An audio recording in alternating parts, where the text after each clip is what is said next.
Igreja, amém. Queridos, eu trouxe uma mensagem, vou ser breve, para participar da ceia. Abram a tua Bíblia comigo, livro Evangelho de Jesus Cristo, segundo escreveu João. Evangelho de Jesus Cristo, segundo escreveu João. Glórias a Deus. Capítulo de número 19, verso de número 17. Glórias a Deus. Capítulo de número 19, verso de número 17. Aleluia. Enquanto você procura, externa a minha gratidão a Deus por mais uma vez ser o preleitor e estar pregando a palavra de Deus. Glórias a Deus. Mesmo que tente apagar a tua luz, continue brilhando. Só 3 pessoas deram glória. Vou repetir, ficou gostoso. Mesmo que tente apagar a tua luz, continue brilhando. Porque a inveja não te mata. O que te mata é o pecado. Vou repetir, o que te mata é o pecado. Quantos acharam, diga amém. Amém. Verso de número 17 que diz: elevando ele as costas a sua cruz, saiu para um lugar chamado Caveira, que em hebraico se chama Gólgota, onde o crucificaram, e com ele outros 2, um de cada lado, e Jesus no meio. E Pilatos escreveu, ou mandou escrever também um título, pondo acima da cruz, e com ele estava escrito: Jesus Nazareno, Rei dos Judeus. E muitos judeus leram este título, porque o lugar onde Jesus estava crucificado era próximo da cidade, e estava escrito em hebraico, grego, latim. Hebraico, grego, latim. Hebraico, grego e latim.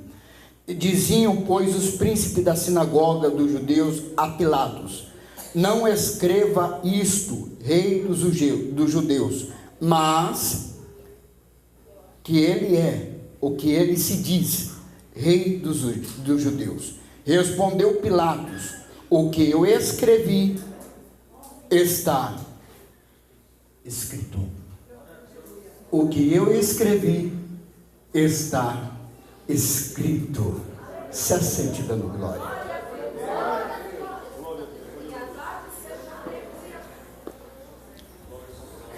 Queridos, sempre é uma responsabilidade pregar a palavra do Senhor, ainda mais na Santa Ceia. E bem verdade é que nós não podemos sair do tema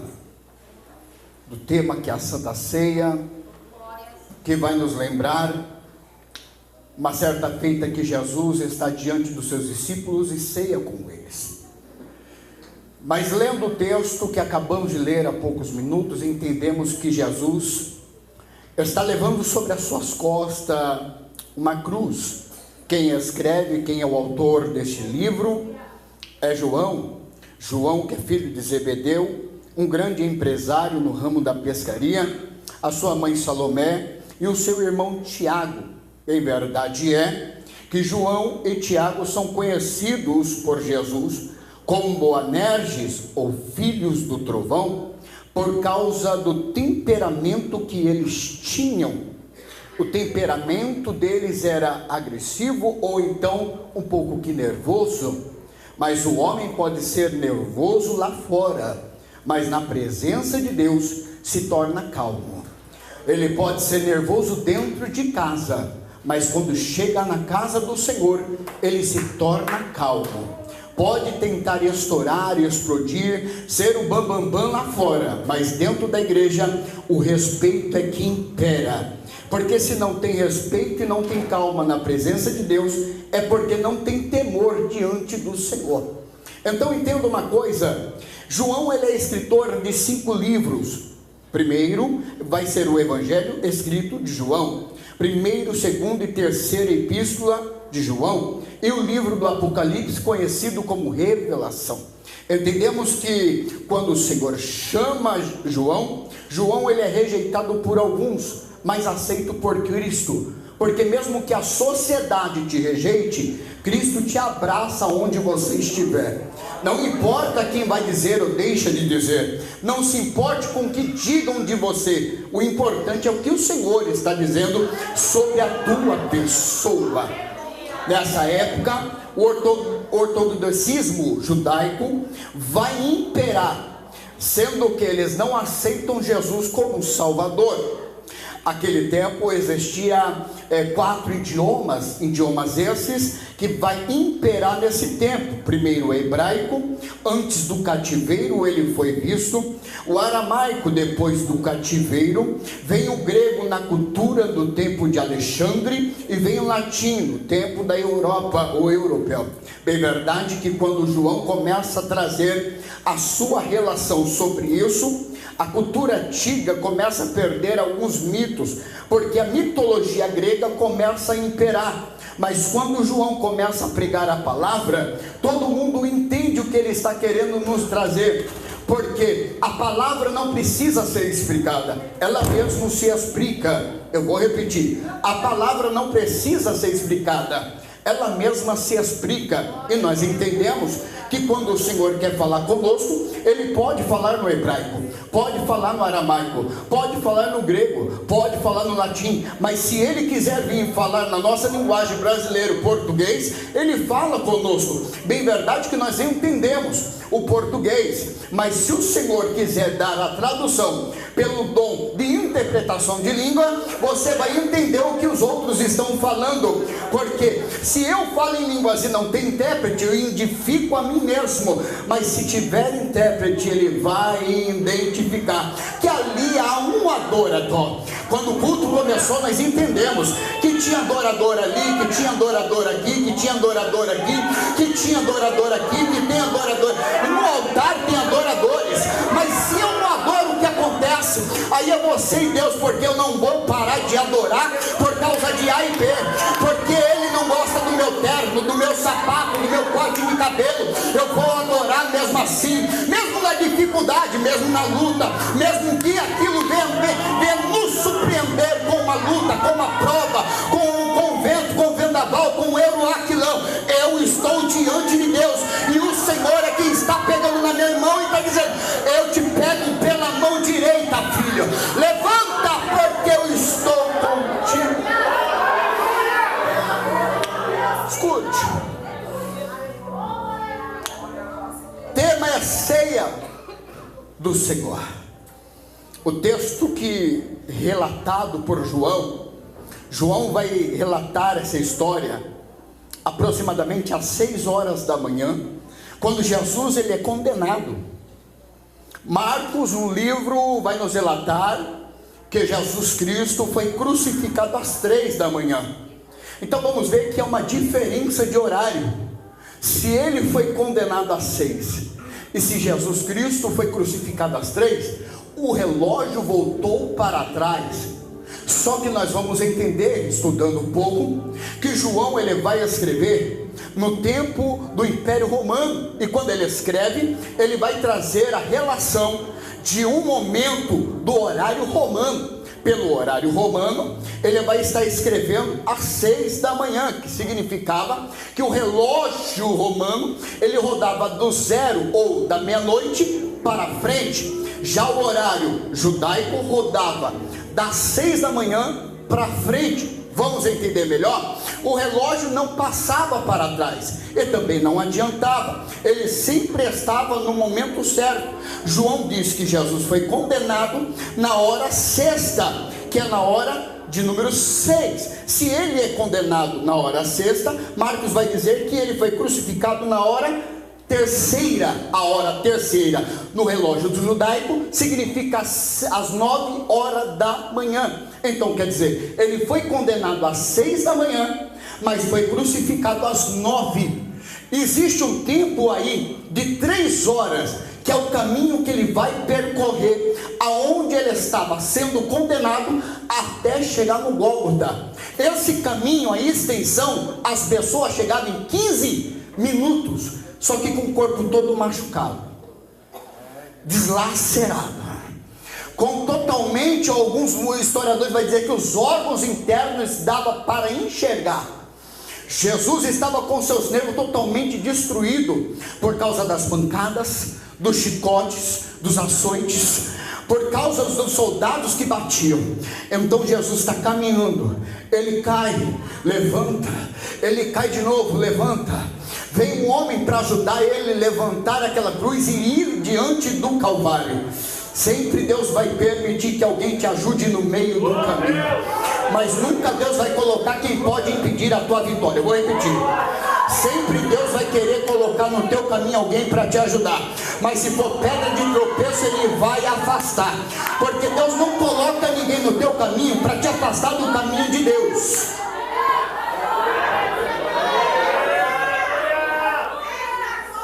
Deus nunca vai colocar alguém no teu caminho para fazer você pecar. Mas é meu amiguinho, é minha amiguinha, ele é bonitinho, ela é bonitinha, mas não está no mesmo propósito que Deus colocou na tua vida. Deus nunca vai colocar alguém fora do propósito que Deus te chamou. Deus sempre vai colocar alguém no teu caminho com o mesmo propósito, com o mesmo intuito, que ora, que jejua, que lê Bíblia. Deus nunca vai colocar uma pessoa carnal do teu lado para te tirar da presença de Deus, da espiritualidade, da santidade. Aí eu vou dizer uma coisa para você: Jesus, ele andou com quantos? Andou com 12, mas diante dos 12 só escolheu 3, mas diante dos 3 somente um escutava a batida do teu couro. É esse mesmo João que nós acabamos de ler. Esse mesmo João, ele vai escrever no livro do Apocalipse sobre um livro que é selado com 7 selos, escrito por dentro e por fora. Só que o livro de Salmos vai dizer que esse livro, quando eu era informe, havia um livro escrito sobre a minha vida, por dentro e por fora. Então eu vou entender que o livro que está em Apocalipse é a minha e a tua história. Se a minha e a tua história, Apocalipse vai dizer que não pode se chegar próximo, não pode tocar, não pode desatar e não pode reescrever, porque quem reescreve a história que Deus escreveu é aquela pessoa que tem a autoridade de fazer a mudança na sua própria vida. Então vamos entender, quem pode mudar a história do livro? Se eu quisesse vir para a Santa Ceia, eu vinha, mas se eu disser eu vou para a Santa Ceia, eu venho. Então quem muda a história da tua vida sou eu e você. Satanás não tem direito da sua história, Satanás não tem direito dos seus caminhos, Satanás não pode mudar o seu trajeto. Me diga, pastor, uma base bíblica. Vem Satanás em uma reunião que o Senhor está fazendo no céu, e aí Deus vai perguntar: de onde vens e para onde vais? De rodear a terra e passear por ela. Aí o Senhor vai dizer: viste o meu servo Jó, fiel, temente e segue os meus preceitos? Sim, conheço. Então, mas ele é assim, o seu bonitinho, ele é assim, o seu dodoquinho, porque ele tem tudo. Deixe que eu toque, tire o que ele tem, para ver se ele não vai se afastar dos seus caminhos. Pode até tocar, tirar tudo, mas a alma dele é minha. A alma dela é minha. A alma, não, ele não pode tocar. Ele tem limite para tocar em mim e você. Ele não pode tocar em mim e você se Deus não permitir.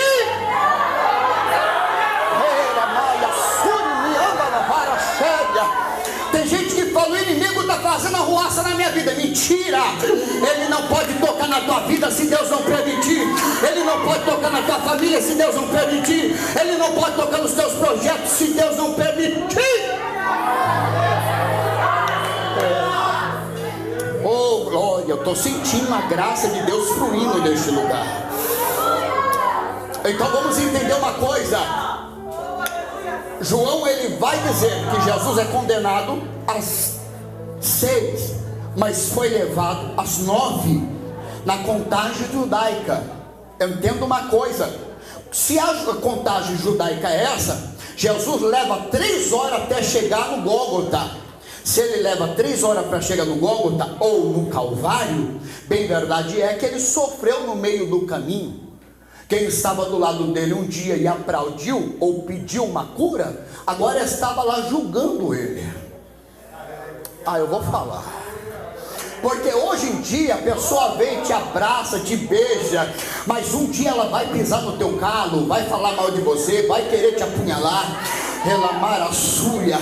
Mas Jesus está dizendo: eu nunca vou te abandonar, nunca vou te esquecer, não vou te jogar fora, porque na minha olaria não tem lixeira, tem reciclagem,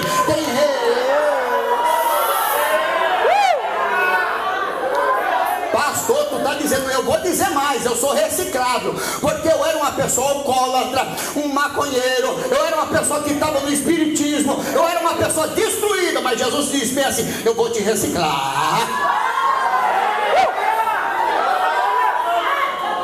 Não existe lixeira na olaria de Jeová. Ele quebra, amassa, limpa, tira os carrapichos, tira as raízes antigas do mundo, porque tem gente que tem raiz. Que raiz é essa?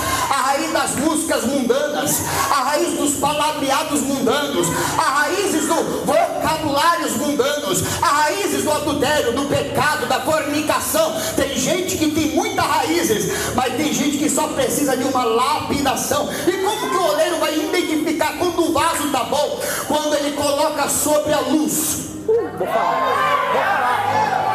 Ei, a séria, calamaia, súria. Eu estou sentindo a graça.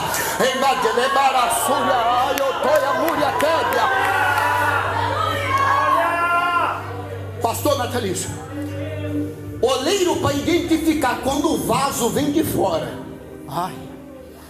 Pega essa, senão não prego mais. Para saber se o vaso é bom, se não está trincado, se não tem problema, ele coloca sobre a luz. A luz faz identificar se o vaso está trincado. Aí o texto vai dizer que eu sou a luz do mundo. Se ele é a luz do mundo, ele identifica quem está quebrado por dentro. Mas Jesus está dizendo: eu não vou tampar a rachadura, eu vou quebrar e fazer de ti um vaso novo. Escute, Jesus está no Calvário, próximo da cidade de Jerusalém, entrada principal. É Páscoa. Então, se é Páscoa, próximo do meio-dia, o povo vai entrando para participar da Páscoa. Então, se o povo está entrando para participar da Páscoa, vai ver quem está pendurado na cruz. E aí eu posso conjecturar o texto e dizer que gente entrava e dizia: és um ladrão, salteador, esse deu problema e dá problema. Aí eu vou falar: esse daí não presta para nada, esse daí é um ladrão. É Páscoa. Tinha gente que chegava e cobria o rosto das crianças para não ver a nudez e para não ver os ferimentos de quem estava na cruz. Porque alguns diziam que tinham que quebrar as pernas para que a medula óssea não viesse ter reprodução de sangue, a pessoa viesse morrer mais rápido pela dor e pela reprodução do sangue, que significa o órgão hematopoético.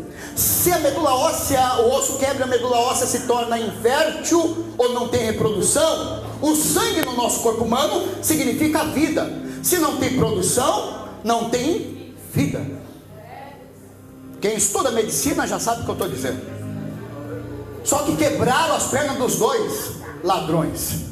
Quando foram chegar até Jesus, o texto vai dizer que que Jesus já tinha dado o último suspiro, porque ele veio dizer bem assim: já está consumado. Ou quer dizer, tel lestai. Aí o soldado vai dizer: mas ele já está morto, não precisa quebrar as... Se não tem perna quebrada, o órgão hematopódico, a medula óssea se torna... Então quer dizer que vai ter produção de... Está correndo vida. Só que aí os judeus que ficavam do lado de Jesus, que se contrariaram e ficaram contra Jesus, agora vai dizer: perfura a lateral. Vem um soldado, pega a lança e perfura a lateral de Jesus. Existe uma membrana pericardial que faz a proteção do coração. Essa membrana, ela contém água e sangue. Quando a lança perfura a membrana, começa a sair de dentro de Jesus água aí, só tem eu aqui, água aí. Vamos lá então, se você não pegar eu paro de pregar. Se de dentro de Jesus está saindo água e sangue, uma mulher quando está grávida, a bolsa da criança, existe dentro água aí. Se a água e o sangue da bolsa faltar, a criança morre. Aí os judeus vão dizer: matamos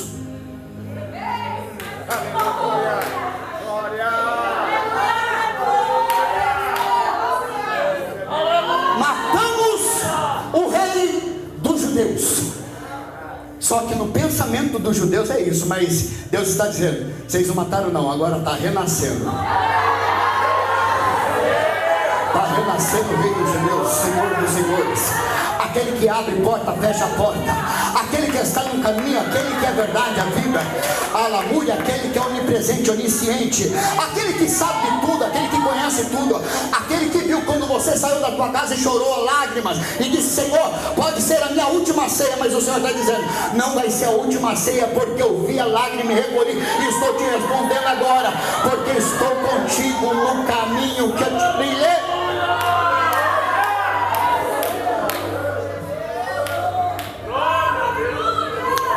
Na direita um ladrão, este ladrão se chamava Dimas, à esquerda está Gesta, que também era ladrão e salteador. Fizeram placas para colocar na cruz, e ali colocava o nome da pessoa com que ele tinha feito de mal. Mas quando foi para a cruz de Jesus, chegaram até Pilato e falaram: Pilato, o que nós vamos escrever e qual é a condenação dele? Qual foi a falha? Qual foi o erro?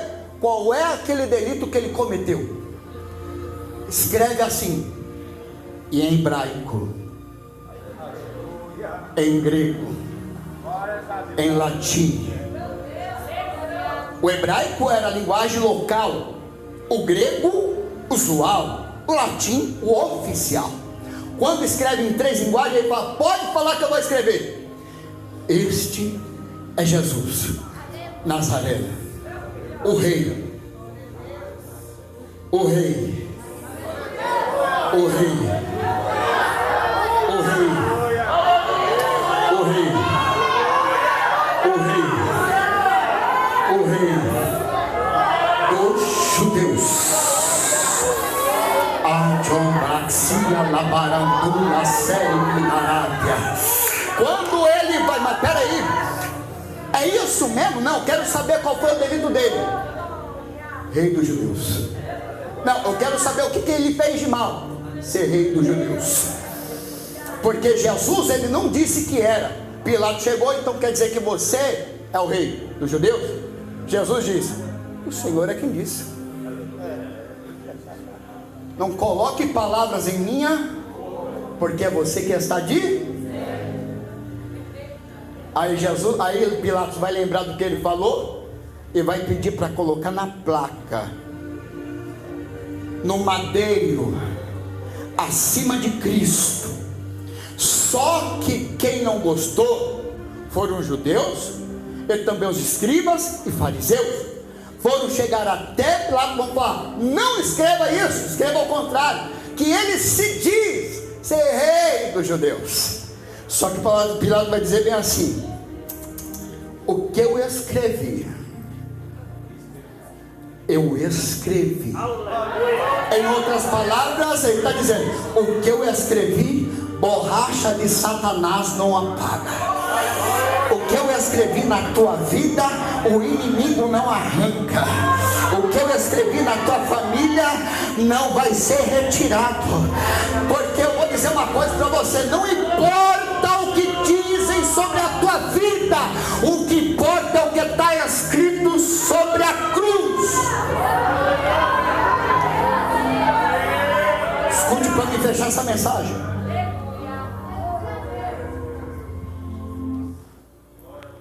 Quando eles falaram para não escrever que ele é rei dos judeus, eles queriam rebaixar Jesus e colocar Jesus no chinelo deles. Só que Jesus, ele nunca se rebaixou e nunca se rebaixa. Ele sempre foi rei e sempre é rei e sempre será. Tanto no Antigo Testamento quanto no Novo. E ele, quando vir para mim e para você, você vai ver a coroa.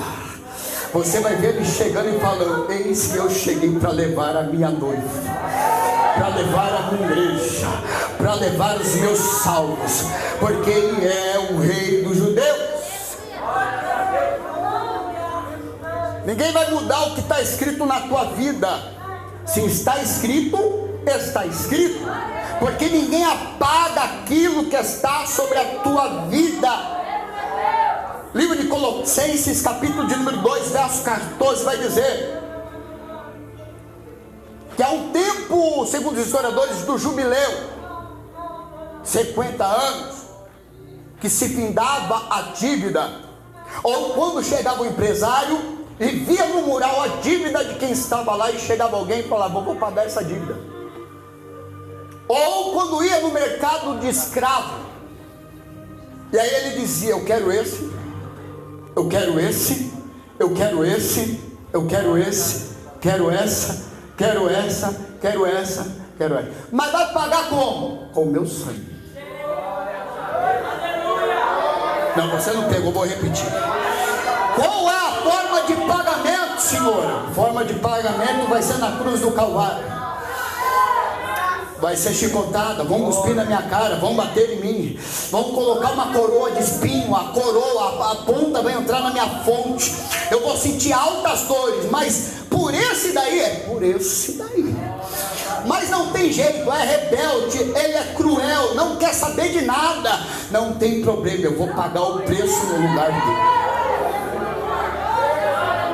A dívida já foi paga. A dívida já foi paga. A dívida já foi paga. Eu vou entender isso como? Quando Deus pede para Abraão, seu filho, e fala: vai ao monte que eu vou te levar, e lá você vai fazer um sacrifício. Se você não pegar essa, eu entrego o microfone. Eu só tenho 2 minutos, eu gosto de respeitar o horário. Quando ele vai dizer isso diante do Senhor, joia, ele não retruca. Porque quem deu foi Deus, e quem tira é Deus. Ele vai para o monte, só que antes de ir para o monte ele corta a lenha, chama 2 servos e chama seu filho, mas não avisa a esposa. Porque tem gente que não está na mesma sintonia que você. Não, só ali no fundo pegou. Tem muita gente que não está na mesma sintonia que eu e você. Por isso que não é bom abrir a boca em momentos errados, porque aquilo que ninguém sabe, ninguém estraga. Boca fechada não entra mosquito. Olha lá, já caiu ali, ó. As lágrimas estão dentro. As lágrimas estão dentro. Você vai ficar de boca fechada mesmo? Abre esse botão cheio de séria. Sabe o que acontece nesse momento? Ele vai diante de todos com seus 2 homens e vai levar uma jumenta. Uma jumenta naquela época só era levada para carregar peso. Carga. Mas e o cordeiro? Quando ele chega no monte, ele deixa os 2 servos, porque não está no mesmo propósito. Pastora, por que Deus afasta certas pessoas do nosso caminho? Porque não está no mesmo propósito que nós estamos. Um minuto eu entrego. Aí ele vai pegar a carga da jumenta e vai colocar no ombro da criança, do seu filho. Vai doer, mas vai sarar.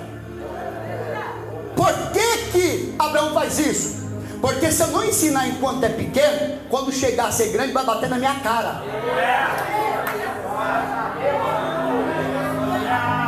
Eu digo isso porque eu sou pai, eu sei que eu passo. Ensina o seu caminho, o seu filho no caminho que deve. A responsabilidade da criança começa naquele momento.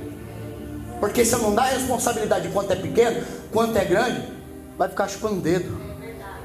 Vai virar um crente Nutella. Um crente não me toque. Pode fechar a cara e depois você reclama com Jesus. Aí ele sobe com o seu filho, só que o seu filho no meio do caminho vai perguntar: pai, o fogo está aí, o cutelo está aí, as madeiras estão atrás de mim, eu estou carregando as costas. E o cordeiro?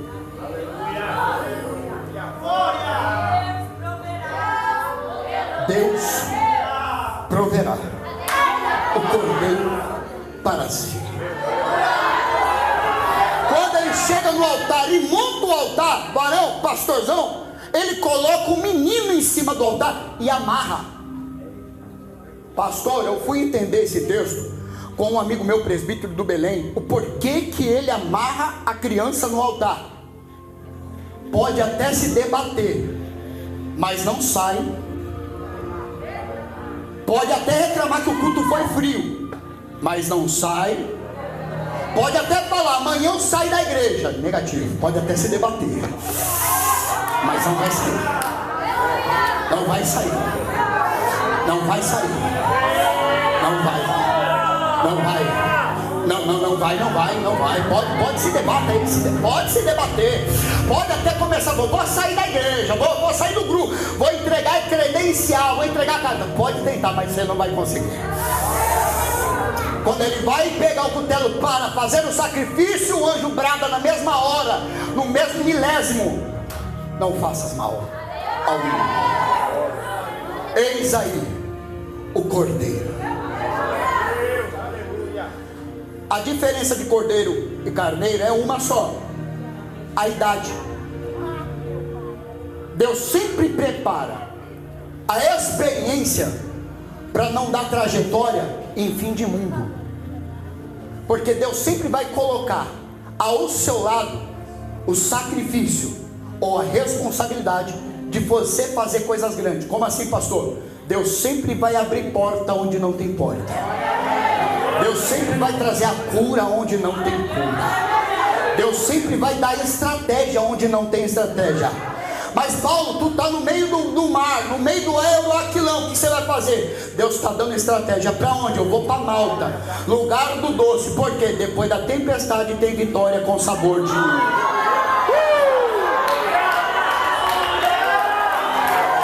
Que Deus abençoe a todos. Fiquem todos na paz do Senhor Jesus.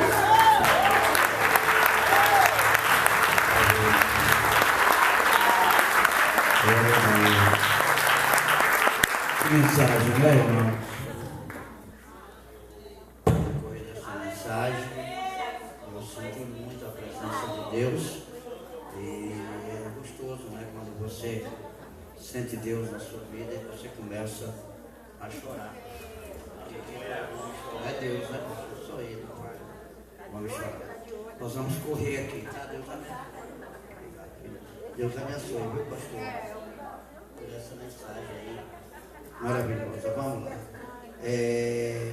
Rafaela, pastor Elivelton, Deus abençoe a sua vida. Tudo rapidinho. Rafaela, pastor Lidomar, Deus abençoe a sua. Mas é para ficar, né? Deus abençoe, Rafaela. Maria Cristina, glória a Deus. A gente come também. A pessoa só sabe pedir, mas a gente. Deus abençoe a sua vida. Nivalda, José.